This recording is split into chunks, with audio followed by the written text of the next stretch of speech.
بسم اللہ الرحمن الرحیم۔ مسئلہ نمبر 1، استعمال کیا ہوا پانی پاک ہے یا ناپاک؟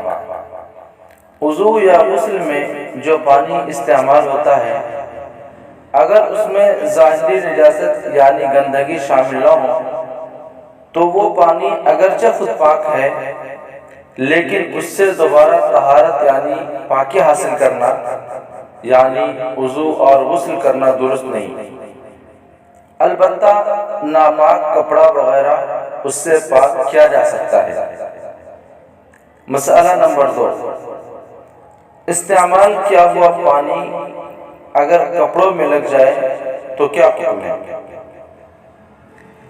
اگر وضو یا غسل کا استعمال کیا ہوا پانی کپڑے وغیرہ پر لگ جائے تو اس سے کپڑے ناپاک نہیں ہوتے۔